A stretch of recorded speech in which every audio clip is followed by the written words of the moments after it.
Mungkin saya nihilis juga sih. Iya. Saya kadang-kadang suka cocok logi mungkin. Ya, psikologi ya kalau bahasa. Mungkin kayak gimana ketika peran saya jadi Tuhan, peran saya jadi seorang messenger gitu, nabi gitu, atau apa gitu, malaikat, setan, iblis dan lain sebagainya, atau tidak bernilai sekalipun. Iya, betul. Oke, teman-teman enlightenment.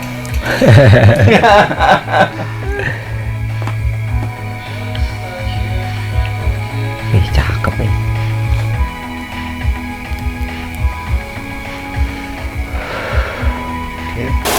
Dari apa? Mulai berkesenian seperti dari kapan, Kak?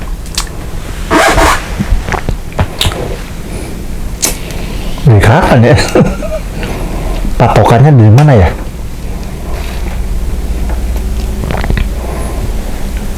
Iya, kalau patokannya dari yang sudah mulai intens lah ya, itu teh 2002 lah. 2002 2003. Eksperimen medium dulu.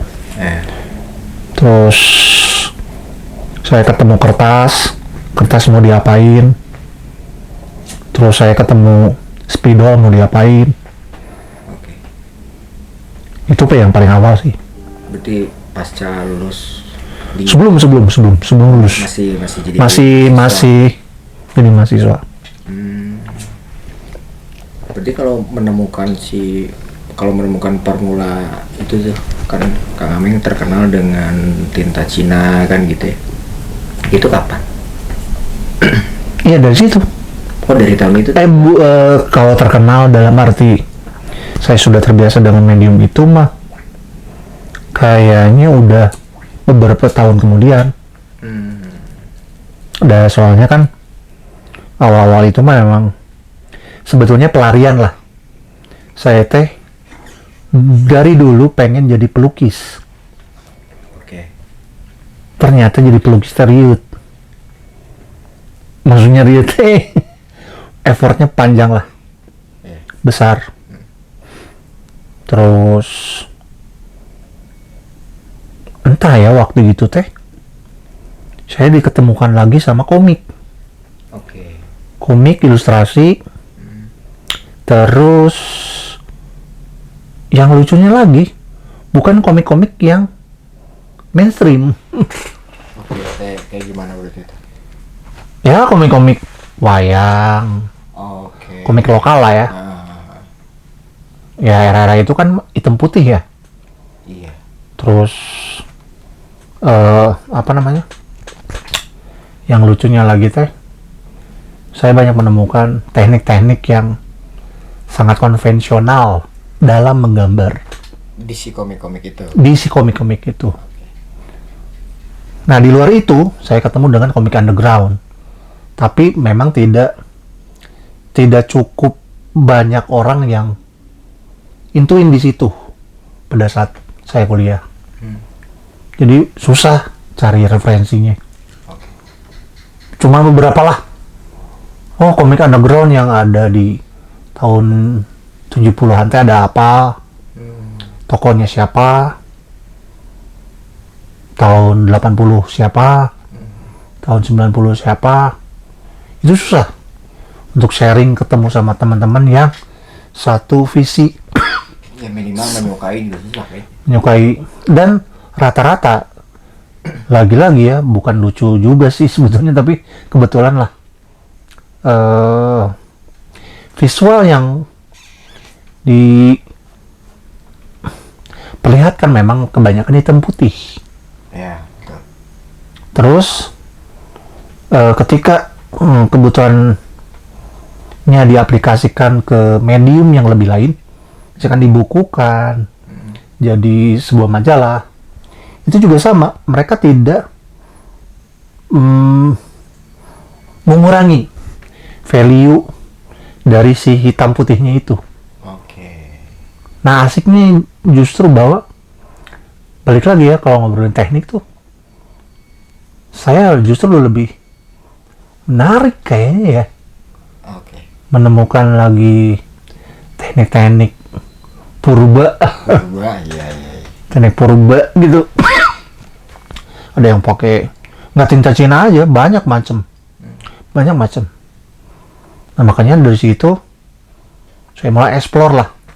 Nah ketemu tinta Cina tuh sebetulnya juga nggak sengaja juga, karena dulu yang paling saya suka itu spidol Oke.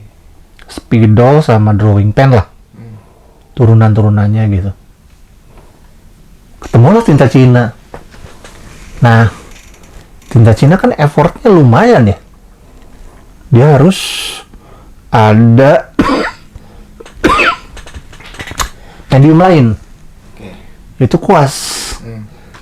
Nah kata kuncinya kuas itu yang mendirect kita untuk menciptakan sebuah bentuk bla bla bla bla dan lain sebagainya.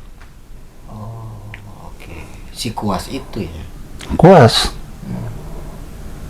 belum ke tema ya, Iya. belum ke tema, jadi ketertarikan saya itu ke mediumnya.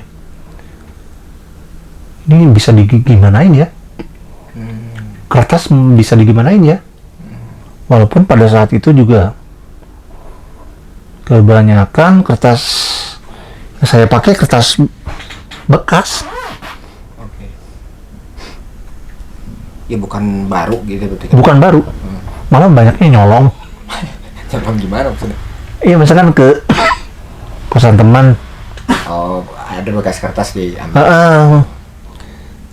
revisian, pengantar karya misalkan, ya udah ambil. Mungkin masih di tahap explore juga ya. Tahap itu Jadi setidaknya kertasnya bukan kertas baru. Oke, dari kuas lah. Terus kemudian? ya kalau bilang si tinta Cina itu jadi patokan ya,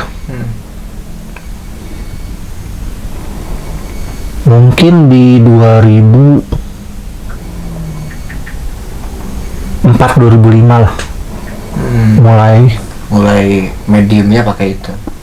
betul. Seiring waktu referensi juga berubah ya, berubah. Kayak ada yang perlu diulik sana sini ya udah sampai akhirnya semuanya dijabanin. Nah kalau referensinya sendiri kan ini ya, kalau pada akhirnya ya teman-teman juga terkenal dengan itu ya, dengan karakter karya yang sifatnya kan lebih teks gitu. Kadang ada yang teksnya aja gitu tanpa gambar gitu. Nah proses referensinya tuh yang membuat saya penasaran dari ini nemu referensi akhirnya terus berkembang teh prosesnya gimana ya? Wah itu mah jauh pisan ya. Ya yang tadi saya ceritain itu baru awal pisan ya. Kayak misalkan anak dikasih bola, anak bayi gitu dikasih bola, si bolanya digelinding-gelindingin mau diapain kayak gitu, sampai ke arah situ jauh pisan sih sebetulnya.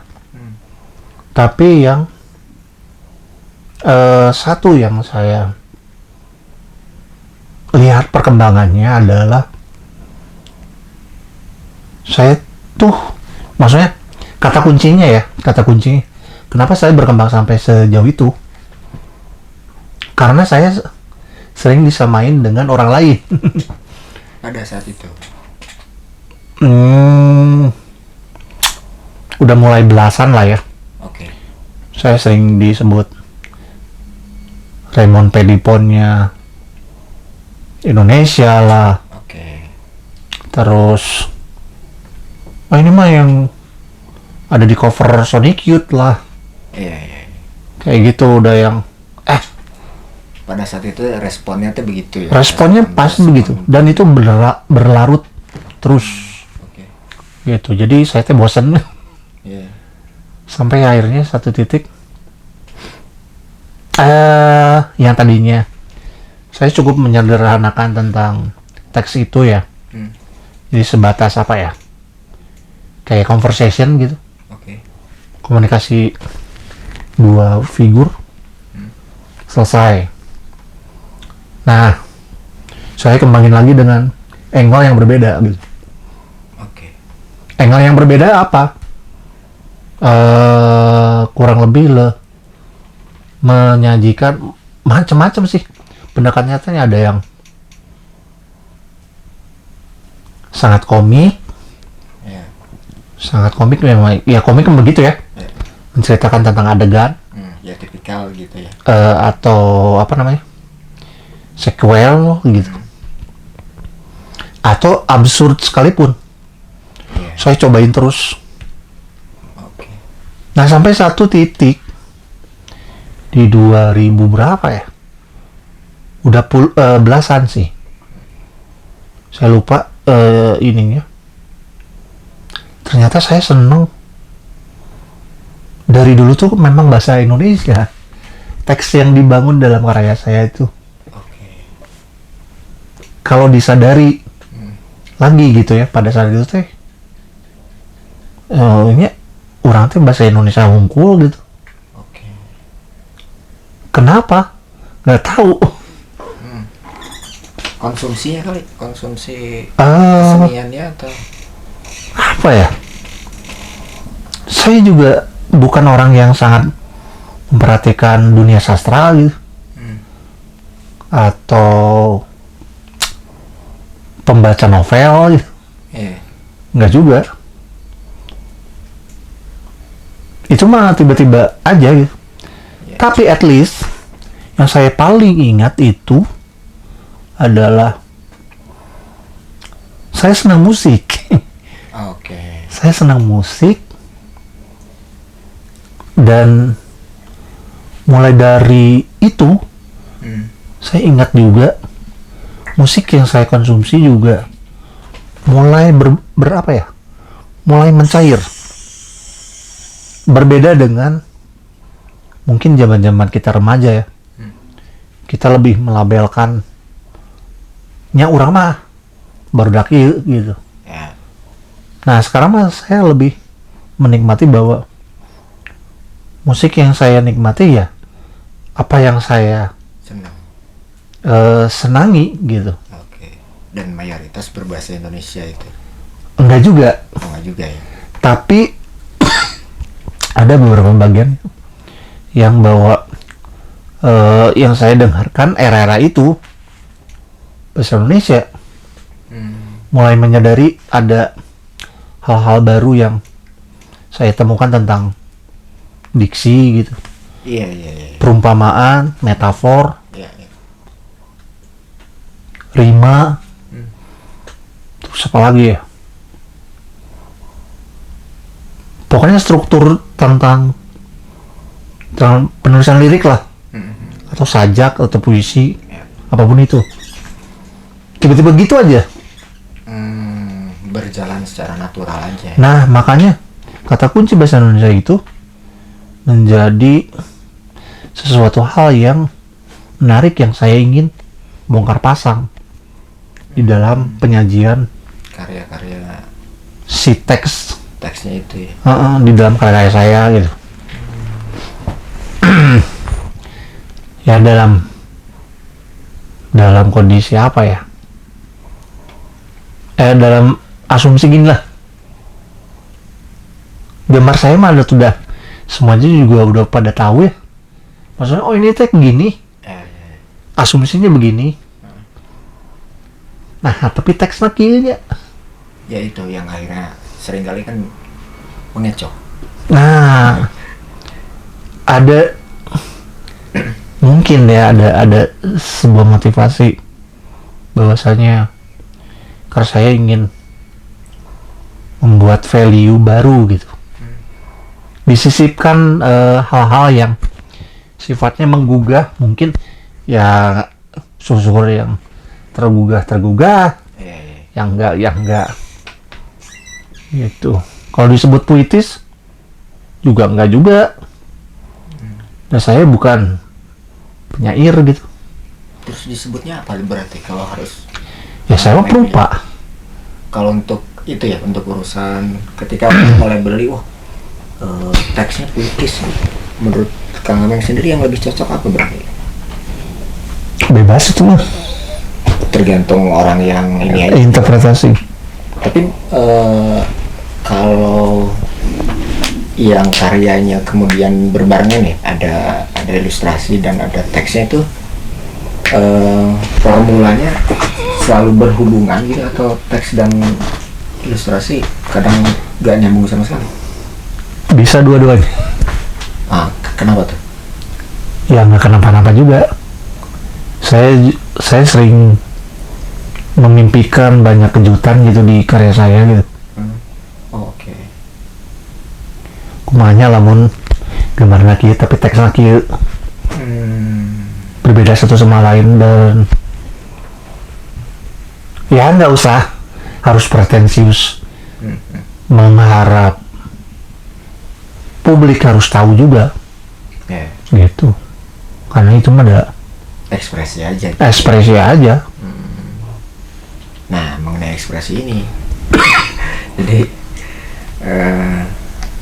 dari sekian karya lah ya gitu, seringnya banyak ekspresi yang yaitu ya tadi Kang Ameng bilang ya, ada yang absurd lah apalah, dan mungkin orang menganggap puitis. Ya saya sering ini jadi banyak mikir gitu, ini maksudnya apa ya gitu. Memang apakah itu unsur kesengajaan untuk kemudian jadi orang mau lebih dalam lagi ngobrolin karya Kang Ameng, atau memang ya hanya sekedar ekspresi aja gitu? Karena ya pada akhirnya memang karya kan ini ya bebas tafsir kan gitu ya, Multitafsir. multitafsir ya. Setiap orang yang mengkonsumsinya punya pandangan masing-masing. Tapi kalau dari biasanya ya, kalau minimal seenggaknya buat cara kerja Kang Ameng itu porsinya gimana memposisikan itu? Saya nggak peduli. Oke. Malah ada juga ya saya temukan misalnya teman-teman seniman, misalkan ya dia punya project penting gitu, dan dia tahu media gitu harus meliput itu, dan dia bagus-bagusin. Oke. Kebayang nggak sih? Ya itu mah beda ini ya, beda apa namanya, asumsi lah. Nah saya emang nggak peduli gitu, misalkan kayak kamu harus mau wawancara saya, kan nggak ada yang terbaru apa nih, ada proyek apa, nggak ada. Terus kamu tidak tertarik, ya nggak peduli saya mah. Oke. Jadi itu mah masalah kebiasaan aja. Kalau bahwasanya ya tadi pertanyaan rumahnya. Ya itu ya jawabannya itu berarti kan tidak peduli dengan apa, tidak pernah mempertimbangkan ini ya, ya respon mah dibuat ngalir aja gitu. Oh, dibuat ngalir aja. Saya mah nggak peduli misalkan, misalkan ini bulan Februari, saya ada agenda pameran di bulan Agustus, terus saya tuh diem aja ya, nggak berkarya gitu. Ya nggak juga lah. Oke. Jadi sebisa mungkin apa ya, ketika ada gagasan dan ide ya sikat weh. Nah tapi itu tuh soal si gagasan dan idenya, ada sesuatu relasi yang dibangun kan dari Kang Ameng gitu. Kan kalau kayak apa ya, banyak orang yang bilang kalau teks gitu itu tuh menyimpan motif tertentu dari penulisnya lah, ideologi lah atau apalah katakan gitu. Nah kalau dari Kang Ameng ada nggak berarti?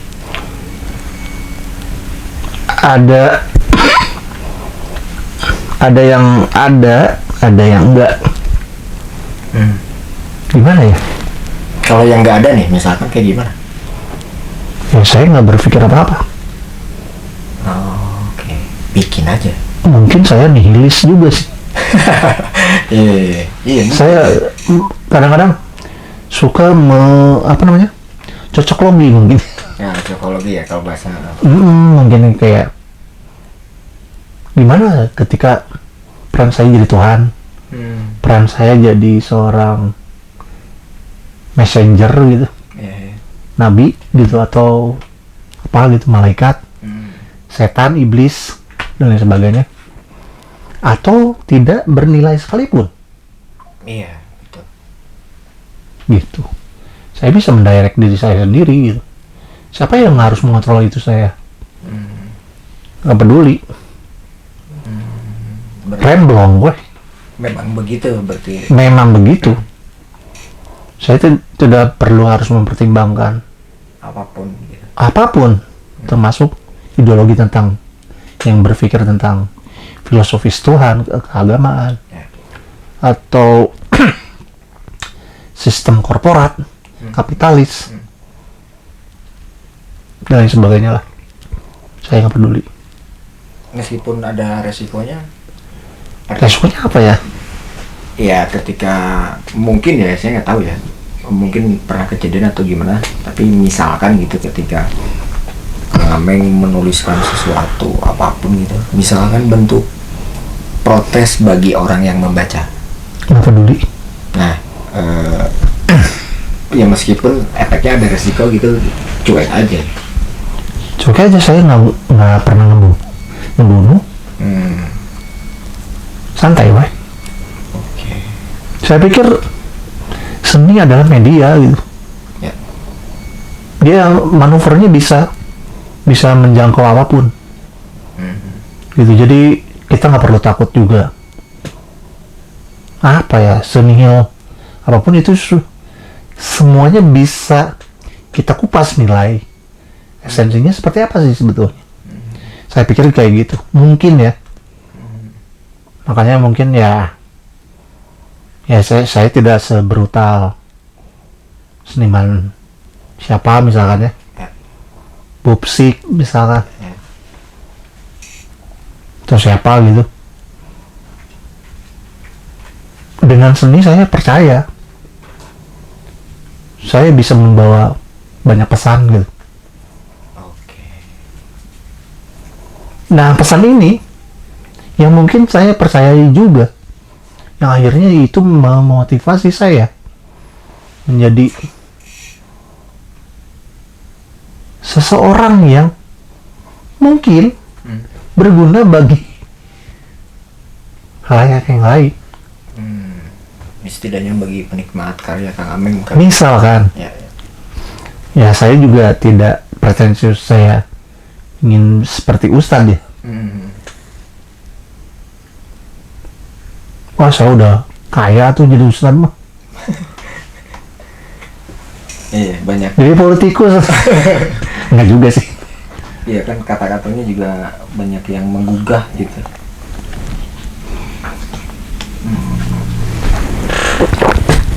Kayak gitu ya. Iya. Tapi sejauh ini dengan ini adalah pekerjaan yang sudah apa ya, ideal gitu, atau jadi pakem udahlah saya akan terus berkembang berarti? Akan terus berkembang. Tapi saya selalu sampai sekarang itu percaya bahwasannya tradisi menggambar itu selalu menarik diminati oleh saya. Gitu. Menggambar konvensional ya. Sampai sekarang saya juga apa ya, memilah sih sebenarnya kepentingan digital dengan yang tidak digital. Oke. Kepentingannya seperti apa ya, berbeda tuh, jauh berbeda. Memilahnya gimana maksudnya? Mungkin lebih ke perasaan ya, Oh, oke. feeling, Oh, jadi ada yang engagement ketika kita melihat bahwa oh ini kertas ya, ini kertas butut, Mm-mm. jangan dipakai. Oh, Oh ini kertas yang bagus, oh ini kanvas yang oke, kita garap boleh. Di digital itu tidak ada pertimbangan seperti itu. jadi ada jadi nanti ya mungkin ada perasaan-perasaan yang ini harus di kertas kan. Ujungnya treatment. Oke. Iya, jelas sudah beda tuh. Mm-mm. Baik, Iya. tumpah gitu. Kayak meja saya yang kecil ini teh, sering pisan bertumpahan gitu. Karyanya ketumpahan. Apa aja, macam-macam. Oke. Si tintanya tumpah atau apa, ya, udah kacau lah. Ya, gimana tuh dah? Nah, itu kalau mengakali kejadian-kejadian gitu kan misalkan lagi ngelukis gitu, lagi ngegambar ya di karya, ketumpahan air, Ya ikhlasin aja, weh. ganti lagi. Ganti lagi, bikin lagi. Ya gimana lagi, dia nggak bisa Tapi romantis itu ya. di apa? Romantis. Kontrol. Saya berpikir itu romantis justru. Ya, saya pikir sisi romantisme apapun ya di dunia teh memang mempunyai esensi yang berbeda sih. Berarti sebenarnya kalau kenyamanan malah lebih nyaman di media konvensional berarti ya sebenarnya. Sejauh ini bukan saya membenci digital, tidak. Saya mau pelajari digital juga sedalam yang saya bisa lah. Karena mungkin saya juga udah mulai malas, mungkin udah kolot gitu. Yeah. Udah banyak gaptek. Waduh, ada yang bisa diginiin, ada yang gimana gitu. Ya tapi ya gimana? Yeah. Saya mah senangnya begini. Yeah. Ini belepotan. Kadang misalkan habis nyuci kuas diginiin ke tangan, udah tisu habis. Oh sering gitu mah. Iya, tapi ya justru seru ya. Banyak pelajaran yang didapat. Ya bukan seru juga. Ya jangan dicontoh.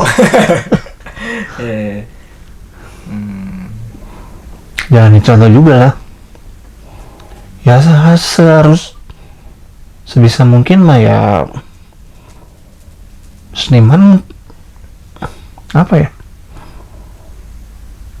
bisa mempertimbangkan kebutuhannya sendiri gitu. Bukannya saya ada, emang saya mah begitu. Ya nggak pengen juga sih, pengennya bangun pagi gitu terus nggambar enak gitu, meja bersih, kuas bersih, lap bersih, tisu ada, kertas bagus. Tapi ya gara-gara otak saya meledak-ledak ya kali, impulsif juga sih.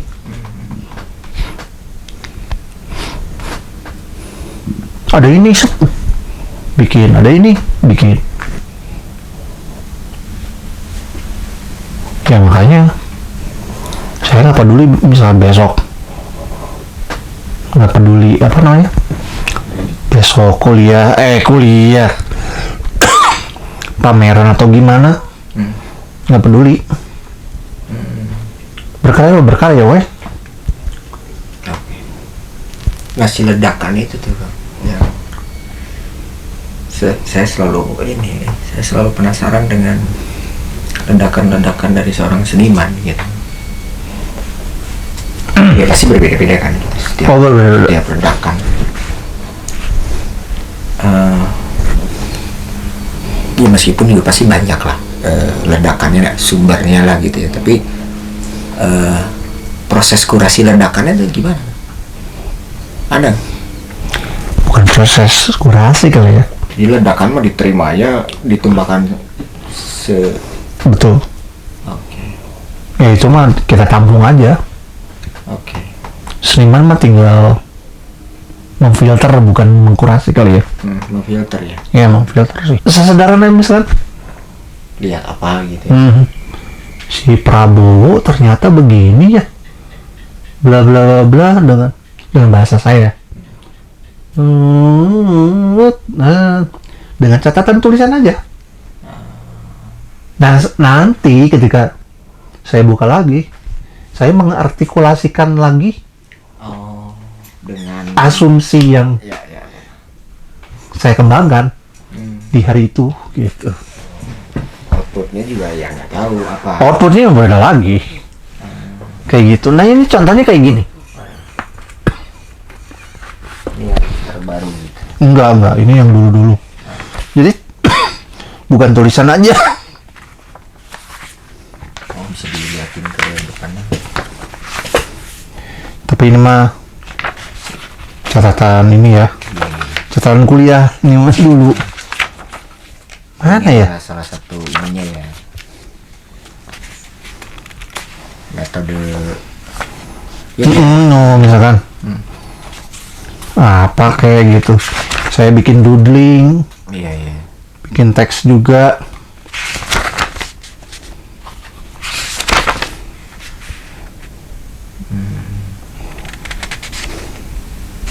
Terus tiba-tiba saya ngebahas apa gitu, abstraksi.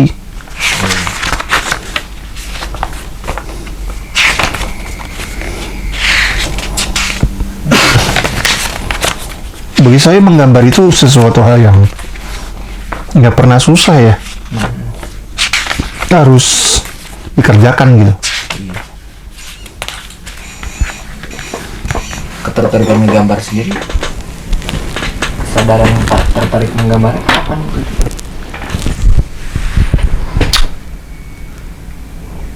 Kalau saya hijrah mungkin ya. Enggak, ketertarikan awalnya. Oh, apa? Bukan berhentinya, maksudnya pertama tertarik gitu jadi Saya dari kecil tuh. Dari kecil. kan, maksudnya saya juga pernah beberapa kali bertemu dengan apa ya, perupa gitu tuh. Yang kan Kang Ameng mah bisa dibilang hampir sering berarti kan menggambarnya gitu. Ya kesini-sini lah. Kesini-sini. Berarti itu dari kecil emang suka gitu ya. Iya bisa dikatakan ada cikal bakal lah. Ada cikal bakal yang saya rasain teh. Oh iya ya, saya suka gini-ginian gitu. Nah tapi orang tua tidak pernah mengarahkan. Oh, udah sendiri berarti. Enggak juga sih sebetulnya. Sebagian mungkin ngulik sendiri ya. Cuman orang tua tuh kayak Ada darah-darah yang mengalir gitu. mereka nggak merasa malah. Nyokap mah iya. Memang dia agak lumayan lah bisa ngegambar gitu ya. Nah makanya dia mah cukup sadar, makanya dia nganterin misalkan ke pas era TK saya gitu. Dia merhatiin di kelas gitu. Saya senangnya kayak gimana gitu. Gambar gitu. Dari kecil. Tembok habis. Tembok rumah. Ya begitu sih, cuman ya dari dulu tuh. Kalau dulu, oh ya masih bebas ya. Kalau kecil kan masih, atau dari dulu teks itu udah dibikin juga. Wah boro-boro atuh ya. Enggak lah. Kirain terselubung ternyata Enggak, paling terarsipkan di Wah, rumah. enggak. Paling ada fase momen anak kecil tuh. Gambar font biasanya kan, apa? Enggak, Sama dia dia. nyontek. Oh iya, meniru. Dia meniru mau fonts, Hmm. mau figurnya, mau objeknya, Eh, dia tiru. Misalkan gambar di buku gambar, di tembok. iya. Ya ada juga Kang Ameng juga melakukan. Ada, iya tuh. Karena itu mah purba pisan sih. Iya. Nah itu tuh balik ke medium lah. Tinta Cina.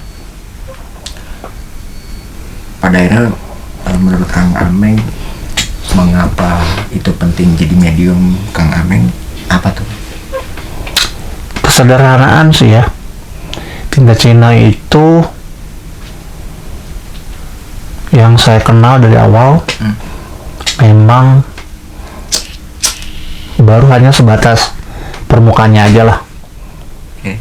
Oh ini tuh buat nirmana, Ya, ini tuh apa udah aja. jadi fungsinya teh ya. Untuk di kuliah. Nah selebihnya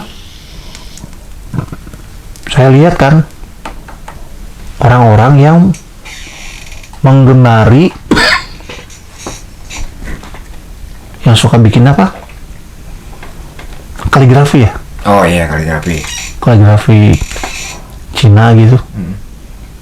Jir, itu bagus pisan gitu. Dan emang bagus pisan. Oh gitu. Terus ada yang mengembangkan juga jadi ilustrasi gitu. Tapi masih konteksnya itulah kebudayaan Cina gitu. Jir, bagus beda-beda gitu kan. Ternyata ada ciri khasnya tuh, mereka tuh begini gitu ngembanginnya. Ada yang modelnya seperti ini ilustrasinya. Ya pelan-pelan jadi tahu ya. Oh, ini bisa diekspor lebih jauh lagi ya. Gitu. Nah, itu juga berhubungan dengan seiring waktu saya suka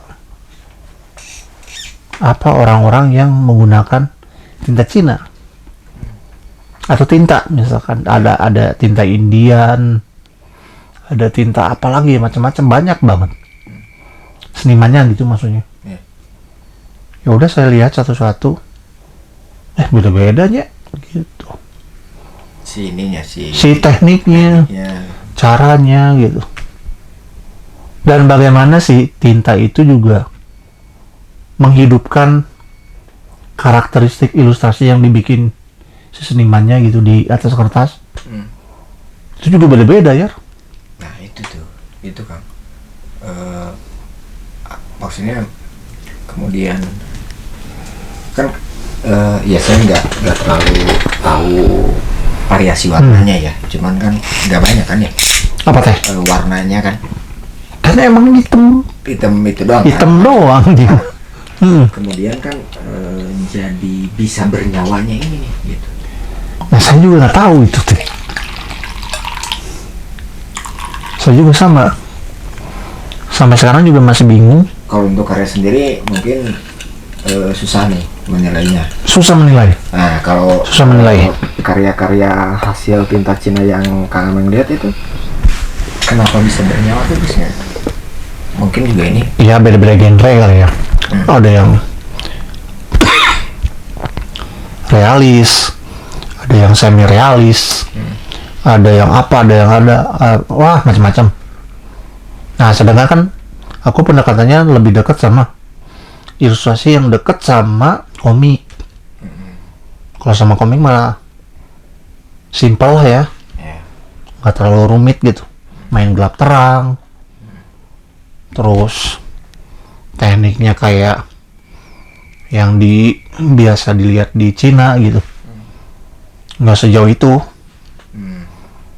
Nah saya mah masih ya coba-coba gitu. Iya tapi kan kadang kayak itu tuh, kayak misalkan karya yang cuangki tuh, untuk tukang cuangki apa gitu, ya kayak saya tuh ngerasa deket gitu kan, kan berarti dengan begitu karyanya berbicara.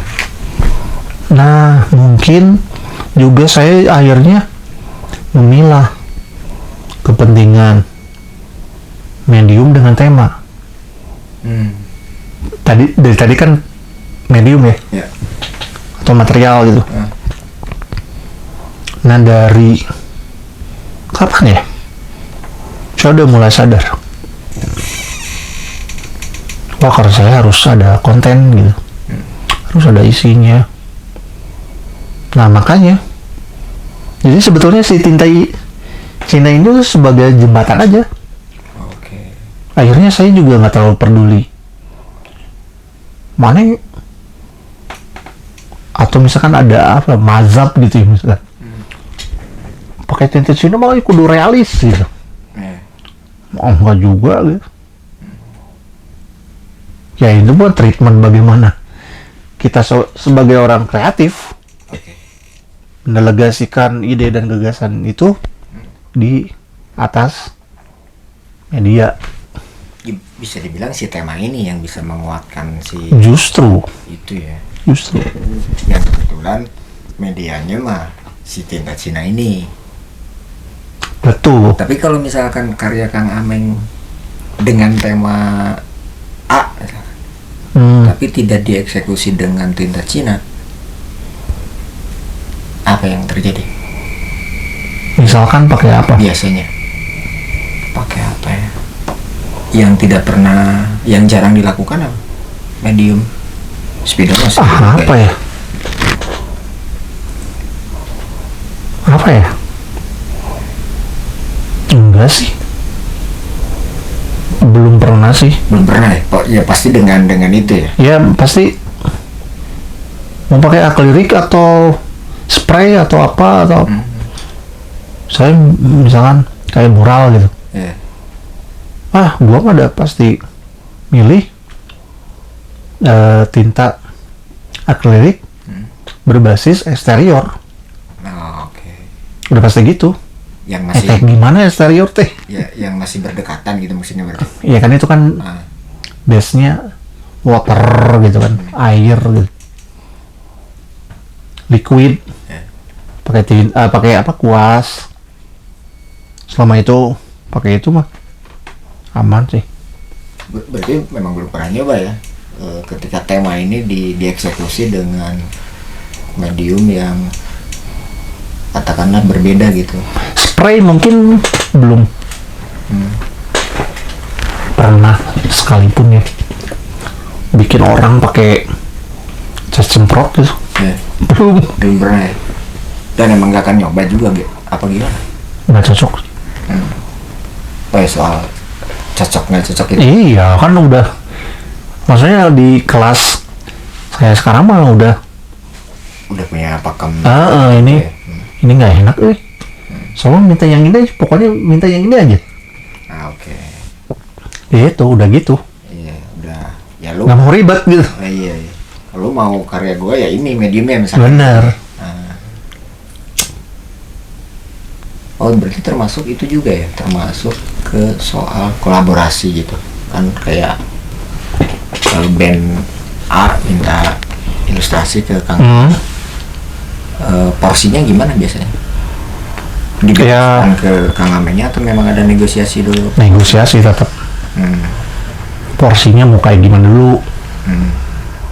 Nah, maksudnya porsinya teh yang paling pertama adalah saya akan menawarkan, lu pengen apa sih yang bisa di-create sama aku gitu. Kayaknya pengen diginiin. Yaudah saya bikin. Kalau dia nyerahin sebaliknya saya ya udah gitu Tapi tetap pada akhirnya kalau saya lihat Kang Ameng banget ya karya-karya jadinya ya. Sebisa mungkin ya. Sebisa mungkin sih.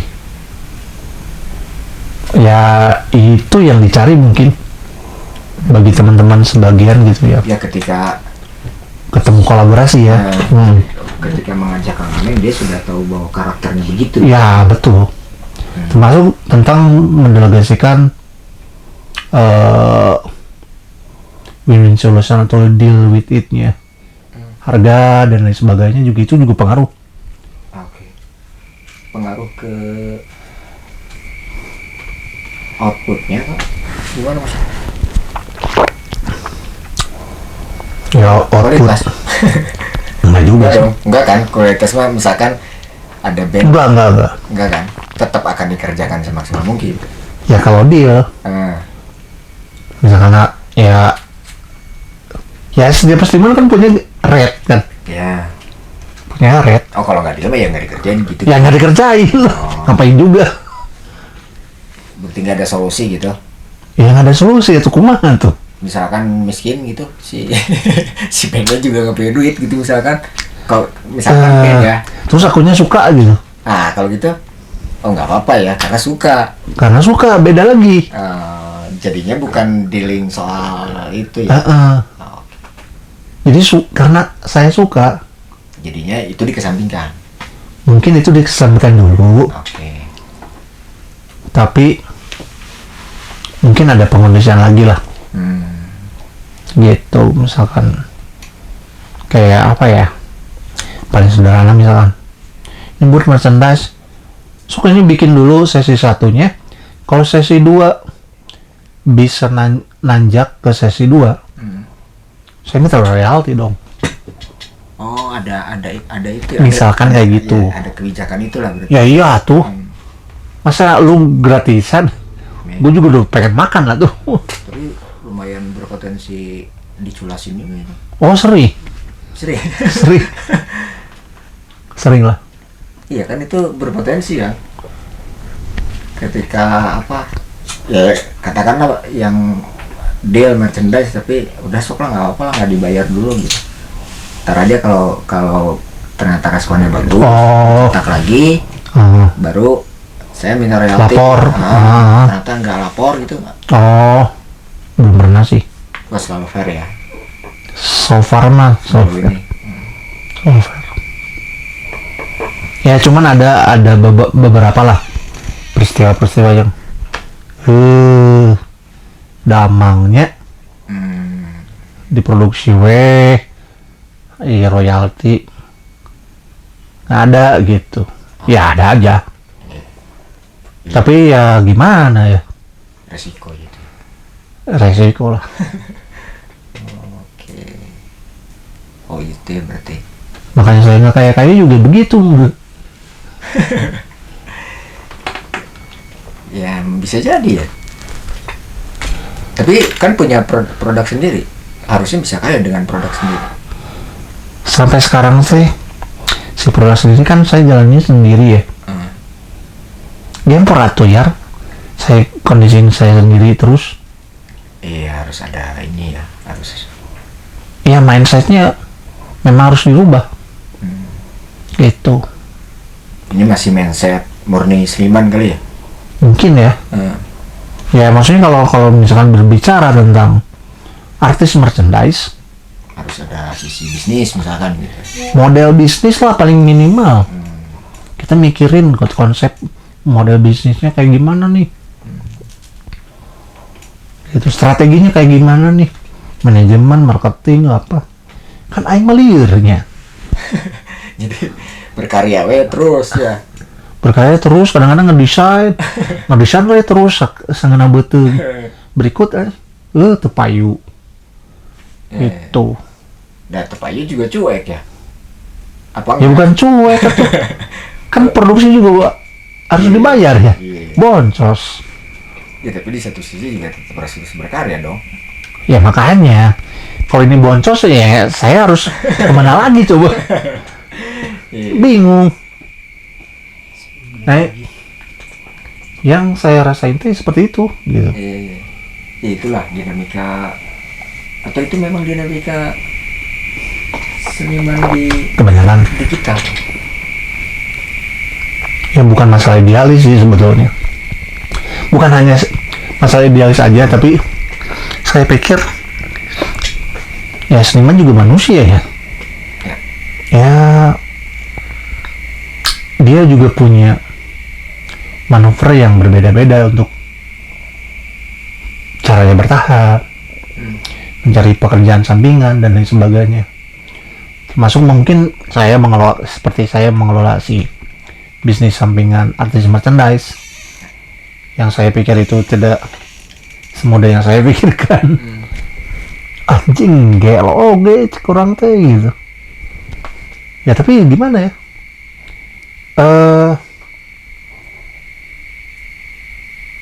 kayaknya memang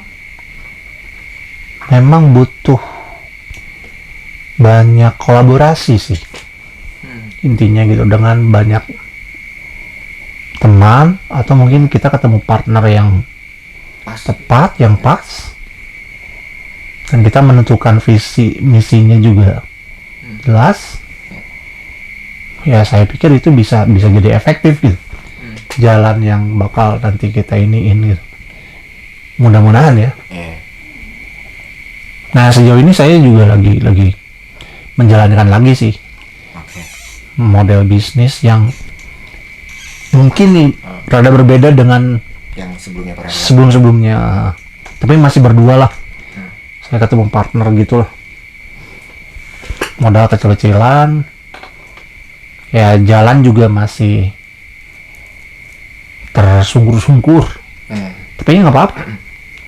Saya komit kalau misalkan ini harus terus sampai misalkan, jadi gini, kayak gimana ya sekarang mah, jadi saya mikirnya ini nol lagi nggak apa-apa, kita kembangin misalkan konsep produksinya, strateginya, sampai misalkan manajemen mungkin bisa di belakang.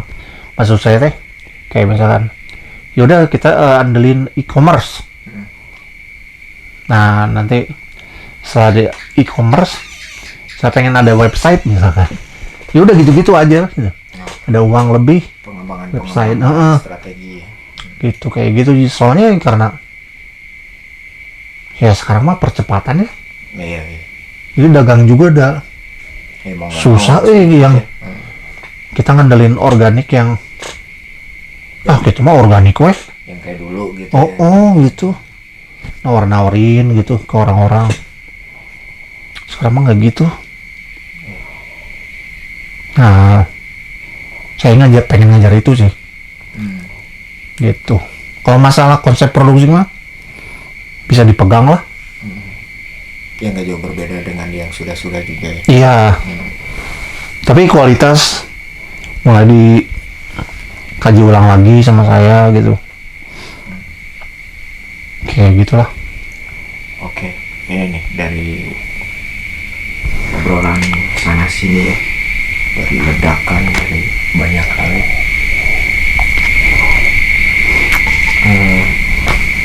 Bagaimana berarti cara Kang Aming untuk tetap menjaga kewarasan sebagai seorang seniman? Kumanya saya melawan kewarasan itu sendiri.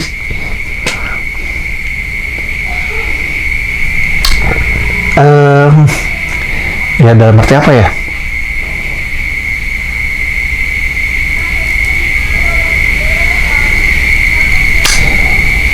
logikanya kayak membikin tesis dan antitesis gitu, membikin kontranya sih sebetulnya, sampai akhirnya kita mempunyai si ledakan-ledakan itu, dan itu yang membuat kewarasan saya lebih bervarian dan lebih kaya mungkin. Ya maksudnya dalam tanda kutip, kayak di sini mungkin ya kayak pengembangan, kayak berpikir gitu, berstrategi, mencari peluang survive, macam-macam sih. Waras itu bukan hanya karena oh iya saya harus bekerja, saya harus mencari uang, bertahan hidup, that's all. Ya kapan kamu memaknai hidup kamu gitu? Nah kita mah besok juga mati gitu. Nah mungkin kewarasan saya itu memelihara asumsi itu gitu ya. Jadi ketika misalkan ledakan itu dipelihara, ya saya turunkan, aplikasikan dengan banyak bentuk gitu. Ya at least ya karya dulu lah, baru tindakan atau sikap gitu. Sesederhana itu sih. Jadi selalu saya membuat antitesisnya gitu. Jadi saya pikir mungkin saya gila.